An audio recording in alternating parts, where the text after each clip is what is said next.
औज़ु बिल्लाहि मिनश्शैतानिर्रजीम बिस्मिल्लाहिर्रहमानिर्रहीम क़ालल्लाहु तआला फ़ी कलामिहिल मजीद अल बुरहानिर रशीद वल फुरक़ानिल हमीद या अय्युहल्लज़ीना आमनू आमिनू बिल्लाहि व रसूलिही सदक़ल्लाहु मौलानल अज़ीम व सदक़ रसूलुहुन नबियुल करीम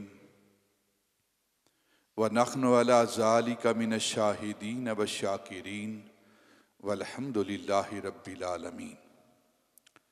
व क़ालल्लाहु तआला फ़ी मक़ामिन आख़र इन्नल्लाहा व मलाइकतहु युसल्लूना अलन नबी या अय्युहल्लज़ीना आमनू सल्लु अलैहि व सल्लिमू तस्लीमा।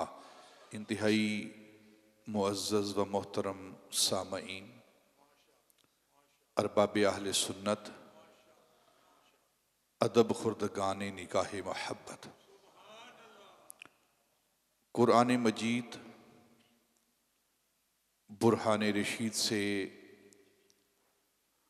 सूरह अन-निसा की आयत नंबर 136 के चंद इब्तदाई कलिमात तय्यबात बय्यनात आपके सामने तलावत किए गए हैं। अल्लाह रब्बुल इज़्ज़त अपने महबूब के सदक़े में कुरान के अनवार व तजल्लियात हमारी ज़िंदगी के अंदर शामिल फरमाए और कुरान के ईमान के अनवार से हमारी कब्रों को मुनव्वर फरमाए।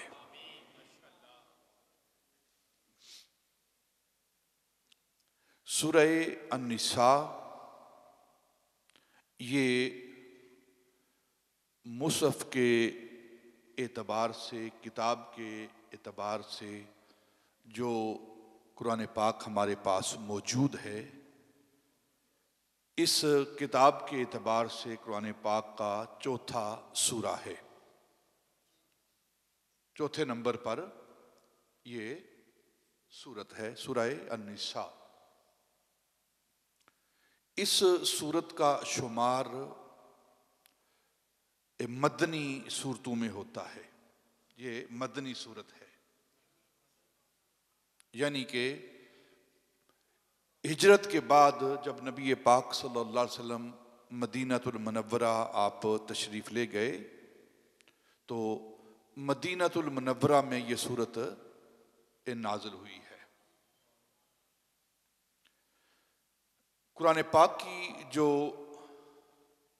7 बड़ी सूरतें हैं, 7 बड़ी सूरतें, उनमें इस सूरत का शुमार होता है। जैसे बकरा है, आले इमरान है, अनफाल है, एराफ है, माइदा है। इन 7 सूरतों में इस सूरत अन-निसा का शुमार होता है। ये वो सूरत है जिसके अंदर अल्लाह रब्बुल इज़्ज़त ने ख़वातीन के हवाले से, निसा के हवाले से, औरतों के हवाले से मुफस्सल अहकाम बयान किए हैं। वरासत के हवाले से भी, फिर औरतों के मामलात के हवाले से भी अल्लाह रब्बुल इज़्ज़त ने इस सूरत के अंदर बयान किया है और इसका नाम ही सूरह निसा रखा है। निसा का मतलब है औरत, ठीक है, निसा का मतलब है औरत। और आज की हमारी वो औरतें जो इस्लाम से बेजार हैं और जो कहती हैं कि हमारा जिस्म हमारी मर्जी, और जो कहती हैं कि हमें इस्लाम ने हकूक नहीं दिए, कोई एक भी सूरत मर्दों के नाम पर नहीं है। कुरान पाक के अंदर मर्दों के नाम पर नहीं है। अल्लाह रब्बुल इज़्ज़त ने इन औरतों का ऐसा उन्हें हक दिया है, उनको ऐसी अजमत दी है, ऐसी रिफत और बुलंदी दी है कि इनके नाम पर अल्लाह रब्बुल इज़्ज़त ने कुरान की सूरत रख दी है। ये कुरान जो है ना, ये इज्जत देने वाला, इज्जत देने वाली किताब है। जिस तरह ईसाई लोग, यहूदी लोग, यहूदो निसारा, ये मुसलमानों पर एक एतराज करते हैं कि मुसलमान फंडामेंटल हैं, ये बुनियाद परस्त हैं, ये छोटा ज़हन रखने वाले हैं, वसीउल कल्ब नहीं हैं, ये एक मादूद सोच रखने वाले हैं। ये इतराज किया जाता है मुसलमानों पर। हालांकि जितना वसीउल कल्ब और वसीउल ज़हन इस्लाम है, मुसलमान है, इतना और कोई वसीउल कल्ब नहीं है। उसकी मिसाल मैं फिर कुरान पाक से देता हूं कि ये यहूद और निसारा ये एतराज करते हैं कि ये मादूद सोच रखने वाले हैं।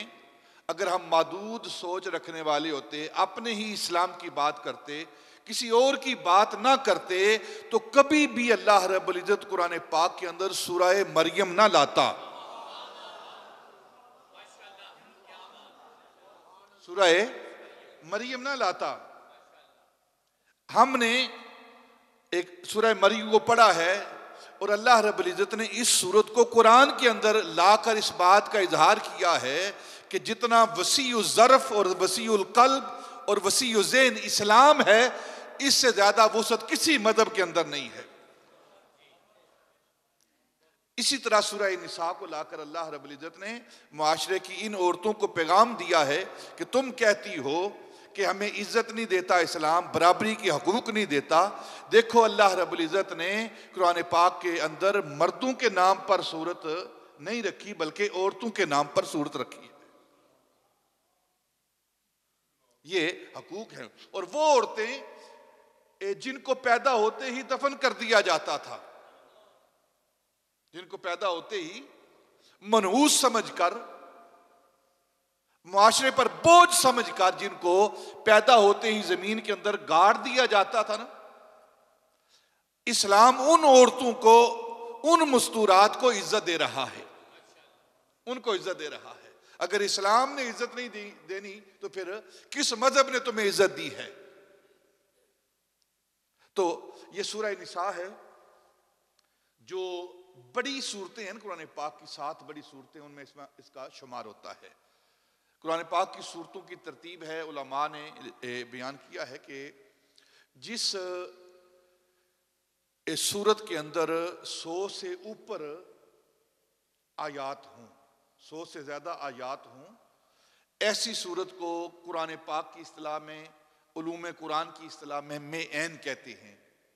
मे'न यानी 200 के करीब जो, और जिसके अंदर 100 से, जिस सूरत के अंदर 100 से कम आयात हों, उन्हें मसानी कहा जाता है।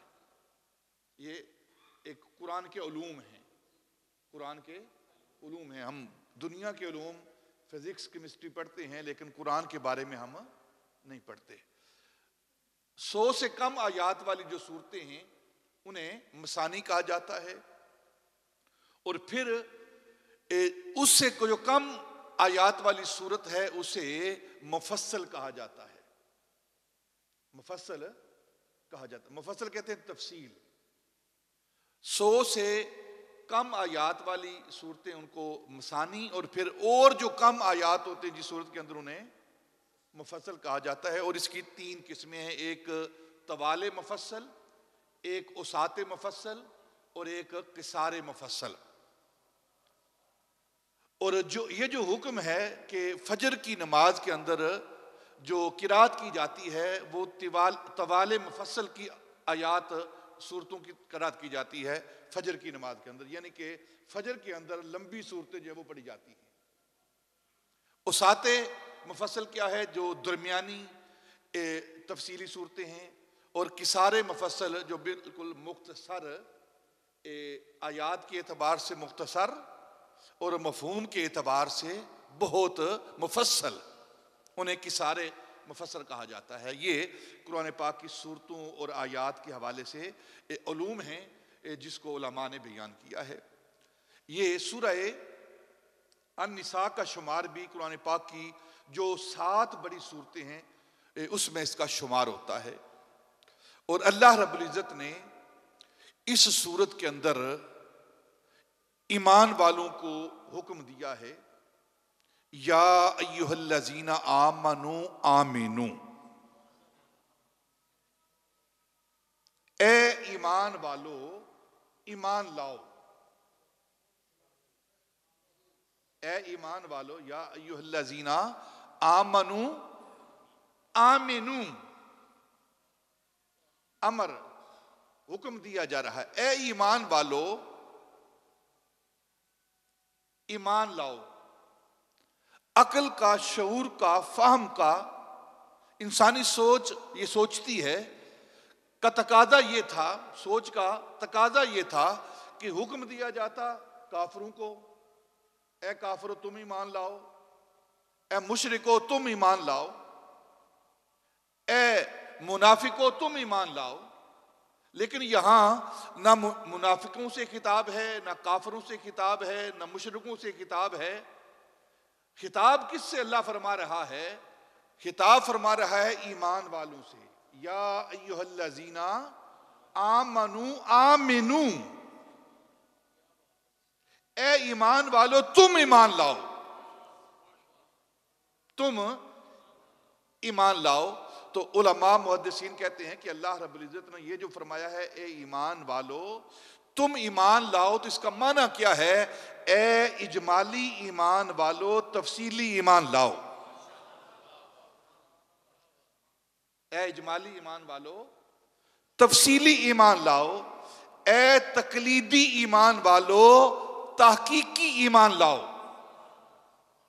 ताहकीकी ईमान लाओ। ए खबर के साथ ईमान लाने वालों चख कर ईमान लाओ, चख कर ईमान लाओ। ए सुन कर ईमान लाने वालों मुशाहिदा करके ईमान लाओ। ए ऊपर ऊपर से ईमान लाने वालों अंदर से ईमान लाओ। ए ज़बानी ईमान का इकरार करने वालों अपने दिल से इसकी तस्दीक करो। और यही वजह है कि इल्लामा इकबाल ने शायद इसी आयत का तर्जुमा किया है, जुबान ने कह भी दिया ला इला तो क्या हासिल, जुबान ने कह भी दिया ला इला तो क्या हासिल, दिलो निगाह मुसलमान नहीं तो कुछ भी नहीं, दिलो निगाह मुसलमान नहीं तो कुछ भी नहीं। या अय्युहल्लज़ीना आमनू, और या हरफे निदा है, हरफे निदा। जब किसी को पुकारते हैं ना, तो जिस लफ्ज के साथ किसी को पुकारा जाता है ना, ए फलां, तो ये जो ए लफ्ज है ना, ए फलां, इसे हरफे निदा कहते हैं, इसे हरफे निदा कहते हैं। कुरान पाक को अगर हम पढ़े ना, तो कुरान पाक के अंदर अल्लाह रब्बुल इज़्ज़त ने इस खिताब को मुख्तलिफ लोगों के लिए इस्तेमाल किया है। एक है ये जो निदा, निदाए मिदहत, यानी तारीफ की निदा, किसी को तारीफ के लिए पुकारना, निदाए मिदहत। और ये निदाए मिदहत जो है, निदाए तारीफ जो है, ये ईमान वालों के लिए है, जो महबूब का कलमा पढ़ते हैं ना, उनके लिए। और या अय्युहल्लज़ीना आमनू ये निदाए मिदहत है। बात समझ आ रही है कि नहीं आ रही? अगर थोड़ा सा आप तवज्जो देंगे इंशाल्लाह, तो फिर आगे जाके बात आपके सामने खुल कर होगी। हाँ, इस तरह की गुफ्तगू आप सुनने के आदी नहीं है ना, आदी है बस शेर सुनने के और कान पर हाथ रख के, या अकायद सुनने के आदी हैं, सादी सादी बातें, अकायदें, कहानियां आप सुनने के आदी हैं ना। इल्मी गुफ्तगू और इस तरह की गुफ्तगू आप सुनने के आदी नहीं है आप लोग, आले सुन्नत जो है। निदाए मिदहत, मिदत का मतलब होता है मदा करना, तारीफ करना। तो या अय्युहल्लज़ीना आमनू ये निदाए मिदहत है, अल्लाह रब्बुल इज्जत ईमान वालों से खिताब कर रहा है। और क्यों कर रहा है? क्योंकि ये महबूब का कलमा पढ़ने वाले हैं ना। तो जो महबूब का कलमा पढ़ने वाले हैं, अल्लाह रब्बुल इज्जत उनकी मदह कर रहा है, उनकी तारीफ कर रहा है। और कुरान पाक के अंदर 2, 4, 10, 20 बार नहीं, तकरीबन 70 से ज्यादा मर्तबा अल्लाह रब्बुल इज्जत ने ईमान वालों को खिताब किया है। 70 से ज्यादा मुकाम पर ईमान वालों को अल्लाह रब्बुल इज्जत ने खिताब किया है। ये निदाए मिदहत है। और हजरत इमाम हसन बसरी जो ताबई हैं, आप फरमाते हैं कि इंसान इबादत जब करता है ना, मोमिन सारा दिन रोजा रखता है, सारी रात क़ियाम करता है, तलावत कुरान करता है, इबादत कर करके थक जाता है ना। और जब इबादत करके थक जाता है, उसके अज़ा जवाब दे जाते हैं, तो ऐन उस वक़्त जब वो थक चुका होता है, अल्लाह रब्बुल इज्जत की तरफ से उसे निदा आती है। तो वो बंदा मोमिन अल्लाह की निदा सुनकर अपनी सारी थकावटें भूल जाता है, क्योंकि उसके रब ने, उसके खुदा ने, उसके इला ने उसे या कहकर पुकारा है। और ये निदाए मिदहत है। एक है निदाए मिदहत और एक निदाए मुजम्मत। निदाए मुजम्मत क्या है कि अल्लाह रब्बुल इज्जत निदा तो दे रहा है, लेकिन वो मुजम्मत कर रहा है, पसंद नहीं कर रहा। जिस तरह एक इंसान एक प्यारे को बुलाता है और एक अपने दुश्मन को भी बुलाता है, तो दुश्मन को बुलाने में उसका लहजा जुदा होता है, उसका अंदाज जुदा होता है, लफ्ज वही होते हैं। और दोस्त को, प्यारे को, महबूब को बुलाते हुए उसका लहजा जुदा होता है। तो अल्लाह रब्बुल इज्जत अपने महबूब के उम्मतियों को जब बुलाता है, उन्हें पुकारता है, तो अल्लाह रब्बुल इज्जत का लहजा जुदा होता है।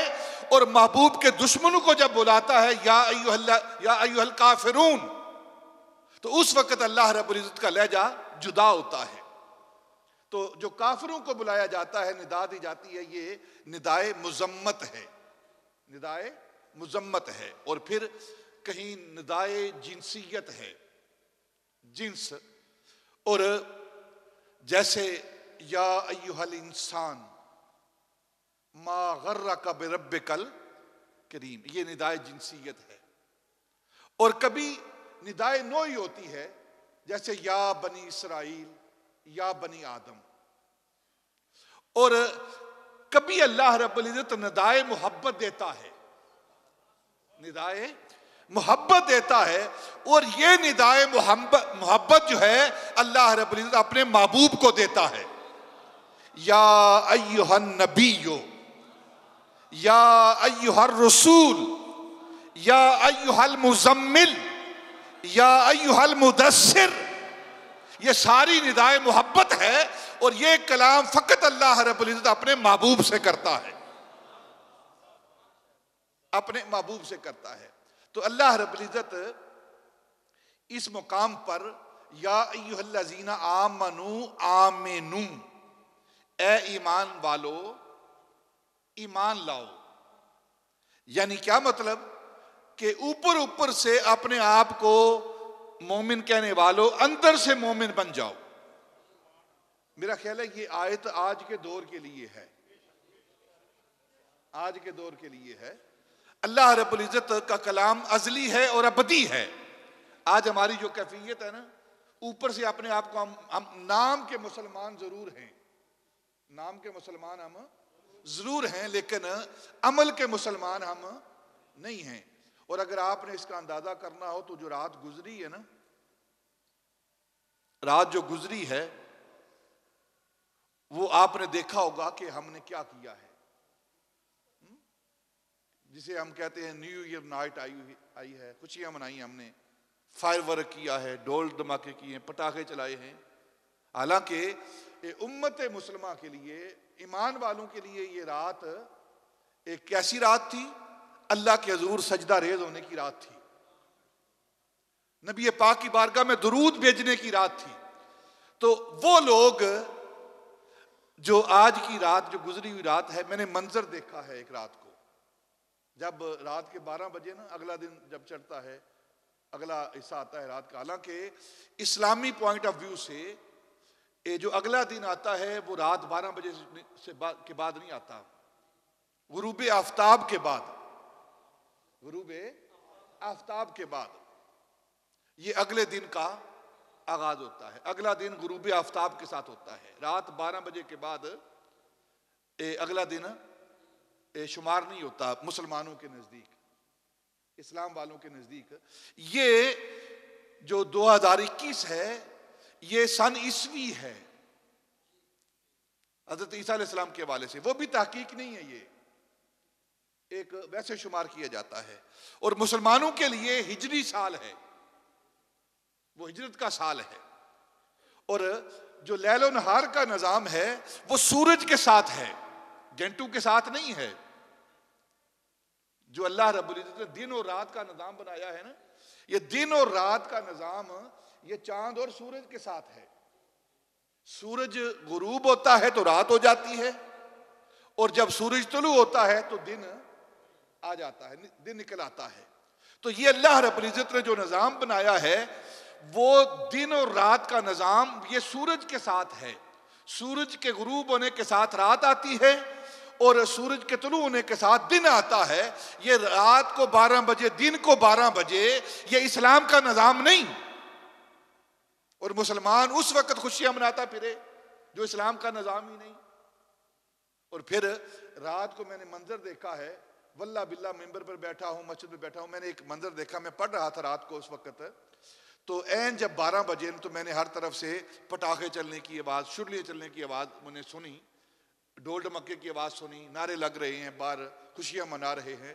ऐन उस वक्त जब बाहर शुरलियाँ चल रही थी, पटाखे चल रहे थे, फायरवर्क हो रहा था, मैंने अपने इस दरबार से चंद साथियों को देखा, वो जोर जोर से कुरान पाक की तलावत कर रहे थे। मैंने उनकी आवाज सुनी कि वो कुरान पाक की तलावत कर रहे हैं, तो मेरे दिल के अंदर ये बात आई कि अल्लाह रब्बुल इज्जत ने ये जो फरमाया है, या अय्युहल्लज़ीना आमनू आमिनू, ए ईमान वालो ईमान लाओ। वो लोग जो पटाखे चला रहे थे वो नाम के मुसलमान थे, और जो कुरान पढ़ रहे थे वो लोग थे जिन्होंने ईमान की हकीकत को पा लिया है।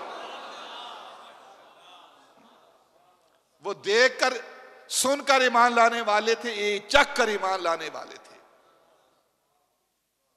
या अय्युहल्लज़ीना आमनू आमिनू, ए ईमान वालो ईमान लाओ। ये ईमान क्या है? ईमान के 2 जुज़्व हजरत इमाम अबू हनीफा के नजदीक और हजरत इमाम शाफी के नजदीक 3 जुज़्व हैं। इमाम अबू हनीफा के नजदीक इकरारुम बिल लिसान व तस्दीकुम बिल कल्ब, 2 जुज़्व हैं ईमान के, 2 जुज़्व हैं। एक ज़बान से इकरार करना और दूसरा दिल से तस्दीक करना। किस बात की? किस बात की तस्दीक करना? जो कुछ अल्लाह रब्बुल इज्जत ने अपने महबूब पर नाजिल किया है, जो अहकाम नाजिल किए हैं, उन अहकाम पर जुबान भी इकरार करे और दिल भी उसकी तस्दीक करे। ये 2 जुज़्व हैं ईमान के। और हजरत इमाम शाफी के नजदीक एक तीसरा जुज़्व है, वो है अमल। वो क्या है? अमल। कि जो कुछ अल्लाह रब्बुल इज्जत ने नाजिल किया, इंसान की जुबान भी उसकी तस्दीक करे और इंसान का दिल भी उसकी तस्दीक करे और इंसान का बदन भी उसकी तस्दीक करे। इंसान का बदन भी उसकी तस्दीक करे। और बदन की तस्दीक क्या है?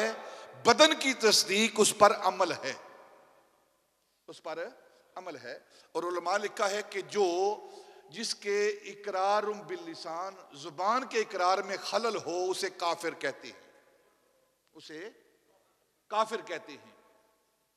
यानी उसकी जुबान ही सही तरीके से इकरार ना करे तो उसे काफिर कहते हैं। और जिसका दिल तस्दीक ना करे, दिल इकरार ना करे, उसे मुनाफिक कहते हैं। जुबान तो कहे, जुबानी कलमा पढ़े हम, लेकिन जो कलमे के लवाजमात हैं, जो अल्लाह रब्बुल इज्जत के आकाम हैं, दिल उस पर मुतमईन ना हो, तो जो दिल मुतमईन ना हो, दिल उसका इकरार ना करे, दिल उसको ना माने, तो उसे फासिक कहते हैं।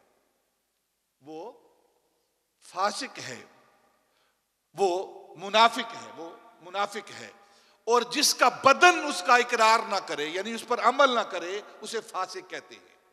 काफिर, मुनाफिक और फासिक। काफिर वो जिसकी जुबान इकरार ना करे, यानी वो कलमा पढ़े ही ना, अल्लाह के हकाम पर जुबान उसकी बोले ही ना, और फिर जुबान तो कह दे कि हम मुसलमान हैं, बोलने वाले हैं, इकरार कर रहे हैं, लेकिन दिल उसकी तस्दीक ना करे। वो ऊपर से और हो, अंदर से और हो। जो अंदर से और होता है उसे मुनाफिक कहते हैं, और जो अमल नहीं करता उसे फासिक कहते हैं, उसे फासिक कहते हैं। ये 3 जुज़्व हैं ईमान के। और सबसे पहला जुज़्व क्या है, सबसे पहला दर्जा क्या है ईमान का, कि इंसान जुबान से कलमा पढ़े, दिल उसकी तस्दीक करे। और सबसे जो कम दर्जा है ईमान का वो क्या है, नबी पाक ने फरमाया सबसे कम दर्जा ईमान का ये है कि रास्ते में पड़ी हुई तकलीफ दे चीज को हटा देना। ये सबसे छोटा दर्जा है ईमान का, कि जो रास्ते में पड़ी हुई तकलीफ दे चीज हो, जो मुसलमानों के लिए रुकावट हो, मुसलमानों को तकलीफ देने वाली चीज हो, उसे रास्ते से हटा देना। ये ईमान का कम से कम दर्जा है। क्या मतलब है इस हदीस पाक का? ये बुखारी और मुस्लिम की हदीस पाक है। क्या मतलब है इस बात का? कि जो इंसान को जो चीज तकलीफ देती, यही वजह है कि शरीयत ने रास्ते में बैठने से मना किया है।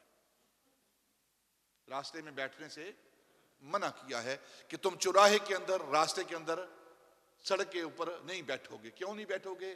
क्योंकि मुआशरे के अफराद गुजरते हैं, मुआशरे की औरतें गुजरती हैं, हमारी माएँ बहनें बेटी गुजरती हैं। तो जब चौक के अंदर नौजवान लड़के बैठेंगे, आम लोग बैठेंगे, तो हमारी वो माएँ बहनें जो गुजरेंगी उनको तकलीफ पहुंचेगी। इसलिए शरीयत ने इसे मना कर दिया। और रास्ते के अंदर से तकलीफ देने वाली चीज, एक बड़ा पत्थर पड़ा हुआ है जो हर आने जाने वाले के लिए तकलीफ का बायस बन रहा है, तो कम से कम जो दर्जा है उसे रास्ते से हटा देना। इसकी आम मिसाल देता हूं। गटर हमारा जो होता है, उसका जो ऊपर ढक्कन पड़ा होता है वो खुला पड़ा है, तो अब उस ढक्कन को उसके ऊपर, होल के ऊपर रख देना, ये ईमान का कम से कम दर्जा है। और हम खुद सोचें कि हमारे पास ईमान का कौन सा दर्जा है।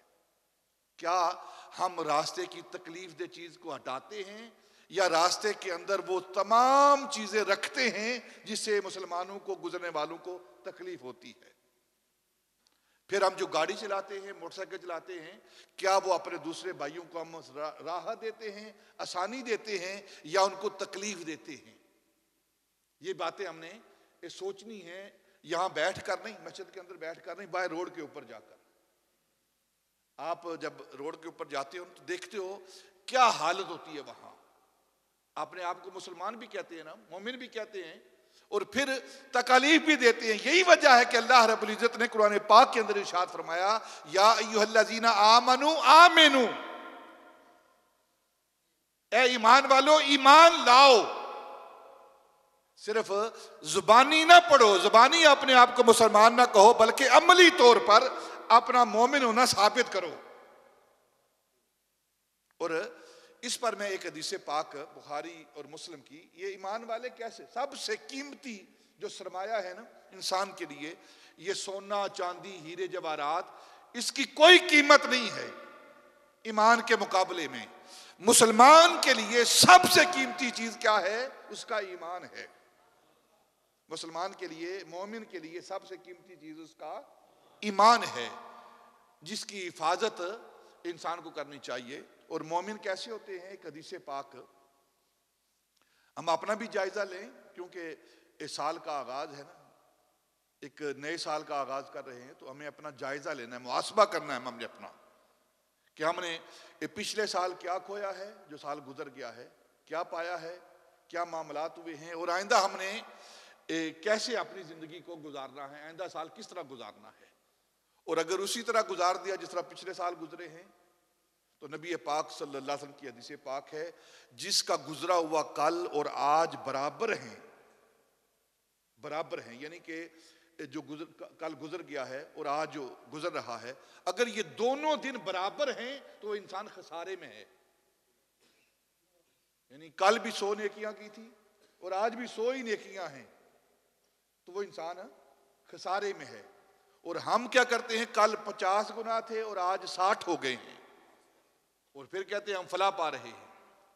जिसके 2 दिन बराबर हो जाए ना, गुजरा हुआ कल और जो गुजर रहा है ये दिन, ये अगर दोनों बराबर गुजर रहे हैं, तो नबी पाक ने फरमाया वो इंसान खसारे में है।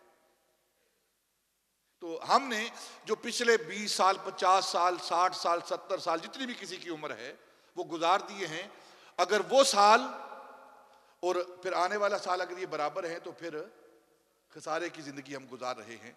मोमिन कौन होता है और उसकी ईमान की वो हिफाजत किस तरह करता है, एक हदीस पाक है, बुखारी और मुस्लिम की हदीस पाक, नबी पाक सल्लल्लाहु अलैहि वसल्लम ने फरमाया कि एक मोमिन ने जमीन को फरोख्त किया, जमीन को फरोख्त किया किसी दूसरे मोमिन के यहाँ, किसी दूसरे मुसलमान के यहाँ उस जमीन को फरोख्त किया। अब जिस बंदे जमीन को खरीदा ना, उसने खरीद कर उस पर मेहनत शुरू की, उसको हल चलाया, उसको खोदा, उसको तैयार किया। जमीन को जब तैयार किया, हल चलाते हुए, खोदते हुए, जब खोद रहा था जमीन को जो उसने खरीद ली थी, तो खोदते खोदते एक ऐसा मुकाम है, ऐसी जगह आई कि उसे कुछ महसूस हुआ कि इसके अंदर कोई सख्त चीज है।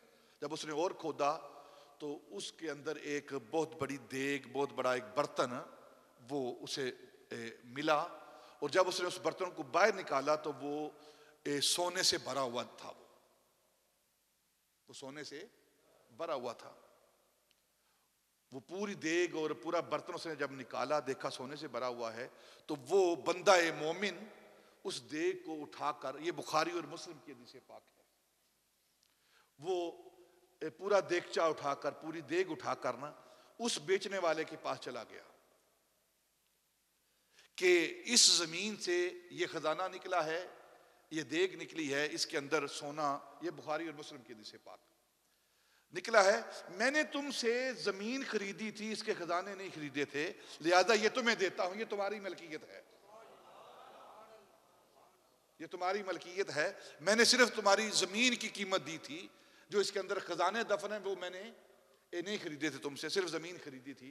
तो वो बेचने वाला क्या कहता है कि जब मैंने जमीन बेची है ना, तो जमीन के अंदर जो खजाने हैं मैंने वो भी बेच दिए हैं, ये देखचा, ये देग मेरी नहीं, ये तेरे लिए है। एक वो ईमान वाले थे और एक हम हैं। क्या हम भी इसी तरह करते हैं? बल्कि हम तो कोशिश करते हैं कि 2 फुट जमीन और कब्जा की जाए। घर बनाते हैं ना, सारे ये करते हैं, हम सारे ये काम करते हैं, घर बनाते हैं और कोशिश होती है कि आधी जो गली है ना, आधी सड़क, वो हम अपने घर के फुटपाथ जो क्या रैंप बनता है उसमें ले आते हैं, और फिर भी अपने आप को मोमिन कहते। चलो घर की बात तो घर की बात रही ना, यहां तो मस्जिदें भी यही अमल कर रही हैं। अक्सर मस्जिदें देखेंगे उनका मेहराब जो होता है वो सड़क पे होता है, गली पे होता है। ये बिल्कुल दुरुस्त नहीं है। जब मिंबर और मेहराब से ये अमल नहीं हो रहा तो फिर आम लोग कैसे अमल करेंगे? आम लोग कैसे अमल करेंगे? कहते नहीं मस्जिद अल्लाह का घर है, बेशक इसका मेहराब गली के अंदर ले जाए। वो लोगों का हक है, वो अफराद का हक है। इसीलिए कहते हैं कि मेहराब के अंदर खड़े होकर अजान ना दो, क्योंकि वो मस्जिद का हिस्सा ही नहीं है, वो तो लोगों का हिस्सा है। तो जब मस्जिद और मिंबर से ये आवाज नहीं आती, वहां गलत अमल होता है, तो फिर आम लोग क्यों नहीं करेंगे? आम लोग क्यों नहीं करेंगे? हम मुआशरे के वो अफराद, वो लोग अपना घर बनाते हैं, लेकिन आधा जो जगह है, थोड़ी जगह जो अपने हमसाये की ले लेते हैं, फिर आम लोगों की जगह ले लेते हैं हम। तो ये ईमान वालों के लिए नहीं है। ईमान वालों के लिए क्या है? अल्लाह रब्बुल इज्जत जो फरमा रहा है, या अय्युहल्लज़ीना आमनू आमिनू, ए ईमान वालो तुम अमली तौर पर ईमान लाओ, अमली तौर पर ईमान लाओ। जब कोई देखे तो पता चले कि ये बंदा मोमिन है, ये ईमान वाला है, ये मुसलमान है। सिर्फ नाम के मुसलमान ना बनो, बल्कि अमल के मुसलमान बनो। और इस दौर में जो सबसे बड़ी प्रॉब्लम है हमारे लिए, पूरा आलम कुफर, उसकी कोशिश ये है कि किसी तरह मुसलमानों के दिलों के अंदर जो ईमान है इसको निकाल लिया जाए। और इलामा इकबाल इसका इजहार कर रहा है, वो फाका कश मुसलमान जो मौत से डरता नहीं जरा, रूहे मोहम्मद उसके बदन से निकाल दो, फिक्रे अरब को देकर फरंगी तखय्युलात, इस्लाम को इजाजो यमन से निकाल दो। ये कोशिश की जा रही है कि मुसलमानों के दिलों से, इनके सीनों से जो नूरे ईमान है ना, उसको खत्म कर दिया जाए। पूरा आलम कुफ्र इस पर लगा हुआ है, तरह तरह के वार किए जा रहे हैं, कभी हमारी मसाजिद पर, कभी हमारी तहजीब पर, कभी हमारे ईमान पर डाके डाले जा रहे हैं, कभी मस्जिदों की भी हुर्मती की जा रही है। आपने अभी देखा सुना है जो एक मस्जिद की फलस्तीन के अंदर बेहुरमती की गई, उसके अंदर म्यूजिक का प्रोग्राम किया गया और औरत और मर्द इकट्ठे होकर उन्होंने मस्जिद की बेहुरमती की। मस्जिद के अंदर म्यूजिक चला के, डांस करके, रक्स करके, शराब पी के सरेआम। और मस्जिद मूसा अलैहिस्सलाम जो हजरत सुल्तान सलाहुद्दीन अय्यूबी ने बनाई थी, जहां हजरत मूसा अलैहिस्सलाम की कब्र भी है, और वो तो दूर की बात है ना, यहां क्या होता रहा है लाहौर के अंदर। ये ड्रामों वाले ये जो अदाकार हैं, इन्होंने मस्जिद के अंदर, मस्जिद वजीर खां के अंदर ये म्यूजिक का प्रोग्राम किया था, वहां डांस किए थे सारे। ये क्या सारा हो रहा है? ये सब इस मुसलमान कौम के सीने से जो ईमान है, ये नूरे ईमान है, इसको वो निकालने की कोशिश कर रहे हैं। और पूरा कुफर इसके दरपे है, किसी तरह इनके सीनों से ईमान निकाल दिया जाए। जब ईमान निकाल, यही तफरीक है, यही फर्क है उनके और हमारे दरमियान। जिस्म के एतबार से कोई फर्क नहीं है, एक काफिर और मुसलमान के जिस्म के एतबार से कोई फर्क नहीं है। अगर कोई चीज मुसलमान को मुमताज करती है, आला दर्जे पर ले जाती है, तो वो क्या है? उसका ईमान है, उसका ईमान है। ईमान की वजह से उसे आला दर्जा मिला है, उसे आला मुकाम मिला है। और उनकी कोशिश ये है कि जिस तरह हमारे सीनों के अंदर ईमान नहीं है, इसी तरह इनके सीनों से भी ईमान निकाल दिया जाए। और तरह तरह की कोशिशें की जा रही हैं। इस पर हजरत शेख सादी रहमतुल्लाह ताला अलैह, उन्होंने एक बहुत खूबसूरत हकायत लिखी है।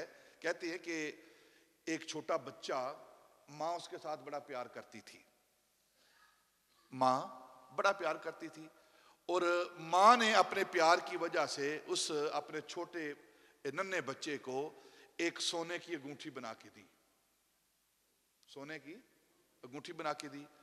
उस बच्चे ने सोने की अंगूठी पहनी, उसे पता ही नहीं है सोने की कीमत क्या है, सोने का मामला क्या है, इसकी अहमियत क्या है। उसने वो अंगूठी पहनी, बच्चा छोटा है, बेसमझ है, वो अपने घर से निकला, बाहर गली के नुक्कड़ पर जाकर बैठ गया। एक बदमाश किस्म का बंदा, एक नौसरबाज, धोखा देने वाला, उसने देखा कि छोटा बच्चा है और इसके हाथ के अंदर अंगूठी इसने पहनी हुई है सोने की। तो उसने क्या किया, दुकान के अंदर गया और एक डली ली उसने गुड़ की, मीठी चीज की, टॉफी, लॉलीपॉप, जो भी कह लें आप, उसने ली वो दुकान से और उस बच्चे के पास आकर बैठ गया। बेटा क्या हाल है तुम्हारा, ठीक हो? हाँ ठीक हूं। तो ये लो, ये गुड़ चूसो आप, ये टॉफी आप चूसो। उसने जुबान पर लगाई, जब बच्चे ने चूसी तो मीठी निकली। तो अब उस नौसरबाज ने कहा कि देखो तुमने ये टाफी, ये गुड़ की डली जो है ये चूसी है, ये मीठी है, मजेदार है, अब ये जो तूने अंगूठी पहनी हुई है ना, इसको भी चखो। तो बच्चे ने वो चखी तो बेजायका, कोई जायका नहीं उसका। तो अब उस नौसरबाज ने कहा, उस धोखा देने वाले ने कहा कि ये जो मीठी लज्जत वाली चीज है तुम ले लो, और ये जो बेमजा बेलज्जत चीज है अंगूठी ये मुझे दे दो। अब बच्चा था ना वो, उसने कहा बिल्कुल ठीक है। उसने वो अंगूठी उतार के उसको दे दी, और वो टाफी और गुड़ की डली लेकर बच्चा चूसता चूसता चूसता चूसता जब घर के पास आया ना, अपने घर के दरवाजे के करीब आया, तो वो डली खत्म हो चुकी थी। और जब उसने देखा ना उसके हाथ में वो डली है, ना उसके हाथ में वो अंगूठी है। अब शेख सादी ये मिसाल बयान करके उम्मत मुसलमान को पैगाम दे रहे हैं कि ये दुनियादार लोग, ये काफर मुशरिक, वो सोना जो है आपसे ले रहे हैं, और दुनिया की ये खूबसूरतियां, लज्जत देने, आर्जी लज्जत देने वाली चीजें, कभी शराब का नशा देते हैं, कभी औरत का नशा देते हैं, कभी कोई दुनिया की आसाइशों का नशा देकर तुमसे जो सोना है, उस सोने से मुराद क्या है? तुम्हारा ईमान है, वो तुमसे छीन रहे हैं। और हम कितने वो सादा लोग बन रहे हैं, कितने बच्चे बन रहे हैं, कितनी बचपन है हमारे अंदर कि आर्जी नशा लेकर, आर्जी चीज लेकर जो कीमती चीज है वो दे रहे हैं। कीमती चीज हम दे रहे हैं, वो सोना जो है हमारे पास, वो ईमान है, वो हम देकर दुनिया की आर्जी चीजें, जो आर्जी लज्जत देने वाली चीजें हैं, वो हम ले रहे हैं। और जब एक घर के करीब पहुंचेंगे, इस घर से मुराद क्या है? कब्र, आखिरत। जब घर के करीब पहुंचेंगे उस वक्त ना हमारे पास सोना होगा और ना ही वो लज्जत देने वाला गुड़ होगा, दोनों चीजें खाली होगी। तो उस वक्त उस इंसान की क्या कैफियत होगी? ये दुनिया के यहूद और निसारा, दुनिया के लोग मुसलमानों को ये आर्जी नशे देकर, आर्जी लज्जत की चीजें देकर, इसका जो सबसे बड़ा कीमती सरमाया है ईमान, वो इसके सीने से छीन रहे हैं। यही वजह है, आप अरब को देख लें, उनकी कैफियत क्या है। और इलामा इकबाल 100 साल पहले वो रो रहा है, फिक्रे अरब को देकर फरंगी तखय्युलात। वहां अरब के अंदर, और फिर जो अरबों का सबसे बड़ा जो हमारा किबला काबा था, मक्का और मदीना, सऊदी अरब हमारा किबला काबा नहीं है, ये बात ज़हन के अंदर रखें। सऊदी अरब हमारा किबला काबा नहीं है। हमारा किबला काबा या अल्लाह का घर है या मुस्तफा का दर है, बस।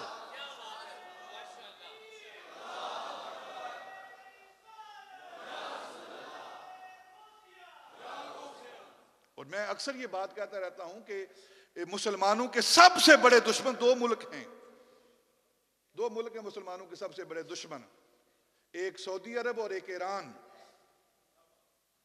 हम इनकी हकीकत को समझें कि किस तरह इन्होंने इस्लाम को नुकसान पहुंचाया है, किस तरह इस्लाम के नाम पर इन्होंने इस्लाम का नाम मिटा दिया है। और आज जो सऊदी अरब के अंदर हो रहा है, ये उन यहूद और निसारा के कहने पर हो रहा है ताकि मुसलमानों के सीनों से ईमान निकाल दिया जाए और ये खाली फिरता रहे, एक लाश फिरती रहे। और ये कीमती सरमाया वो मुसलमानों के लिए, मोमिनीन के लिए, ईमान वालों के लिए वो उसका ईमान है। और यही वजह है अल्लाह रब्बुल इज्जत कुरान पाक के अंदर इरशाद फरमा रहे हैं, या अय्युहल्लज़ीना आमनू आमिनू, ए ऊपर ऊपर से ईमान लाने वालों अंदर से ईमान ले आओ, ए सुनकर ईमान लाने वालों चख कर ईमान लाओ। और फिर जो चख कर ईमान लाते हैं, जो देख कर ईमान लाते हैं, जो मुशाहिदा करके ईमान लाते हैं, फिर दुनिया की हजार लज्जतें उनके सामने रखी जाएं, वो छोड़ देते हैं और हर वक्त अपने अल्लाह और रसूल की बारगाह में हाजिर रहते हैं। और ये वो लोग हैं जो सारी लज्जतें छोड़ देते हैं। अगर उनको देखना चाहते हैं आप, तो सहाबा रिज़वानुल्लाह ताला अलैहिम की जातों को देखें। हजरत मौला अली रजी अल्लाह ताला की कौल पर बात खत्म करता हूं। हजरत मौला अली से किसी ने सवाल किया, ए अली, जिसकी तुम इबादत करते हो, जिसकी बारगाह में तुम सजदा करते हो, जिसके लिए तुम रुकू करते हो, कभी उसको देखा भी है, कभी मुशाहिदा भी किया है, या सिर्फ सुनकर ही उसको सजदा कर रहे हो? तो हजरत मौला अली ने फरमाया, सुनो, मैं अली हूं, नबी का गुलाम हूं, और जिसकी इबादत करता हूं, जिसकी बारगाह में सजदा करता हूं, जब तक अली उसको देख ना ले, अली सजदा करता ही नहीं है। ये मुशाहिदे वाले लोग हैं जिनको अल्लाह रब हुक्म दे रहा है, या अय्युहल्लज़ीना आमनू आमिनू, ए खबर के साथ ईमान लाने वालों, मुशाहिदे के साथ ईमान लाओ। ए ऊपर ऊपर से ईमान लाने वालों, और हमारी कैफियत इल्ला माशाअल्लाह नेक लोग मौजूद हैं, लेकिन कैफियत हमारी, हालत हमारी यही है कि हम सिर्फ नाम के मुसलमान रह गए हैं, नाम के मुसलमान रह गए हैं। हकीकत ईमान से हम ना आशना हैं, लज्जत ईमान से हम ना आशना हैं। उसकी दलील क्या है? उसकी दलील अपनी मस्जिदें देख लें, अपनी मस्जिदें देख लें, अपनी जिंदगी के मामलात देख लें। हमारी जिंदगी के मामलात क्या हैं? क्या इस्लाम के मुताबिक हैं या फिर तहजीब के मुताबिक है? तहजीब के मुताबिक है। हमारी रोजमर्रा के जो मामलात हैं, हमारी गमी और खुशी के मामलात जो हैं, क्या वो कुरान और सुन्नत के मुताबिक हैं या कल्चर के मुताबिक है? इस पर हमने गौर करना है। वज़ा में तुम हो नसारा तो तमद्दन में हुनूद। हमारी रस्में जो हैं ये यहूदो निसारा वाली रस्में हैं, और इसीलिए इलामा इकबाल कह रहा है, वज़ा में तुम हो निसारा तो तमद्दन में हुनूद। ये मुसलमान हैं जिन्हें देख के शर्माए यहूद। हमारी आदतें, हमारा मामलात वो मुसलमानों जैसा नहीं है। ऊपर ऊपर से हम ये दावा करते हैं मुसलमान हैं, लेकिन जो हकीकत ईमान है उससे हम नाशना आशरा है। अल्लाह रब्बुल इज्जत हमें तौफीक अता फरमाए, हम सही मानों में मोमिन बन जाएं और हमारी अमली ज़िंदगी के अंदर ईमान आ जाए। अगर अमली ज़िंदगी के अंदर ईमान आ गया तो फिर उसके दर्जे, उसके मामलात क्या होंगे, ये अल्लाह रब्बुल इज्जत की बारगाह से क्या इनाम मिलेंगे वो अल्लाह जानता है और बंदा मोमिन जानता है। अल्लाह हमें तौफीक अता फरमाए। वमा अलैना इल्लल बलाग।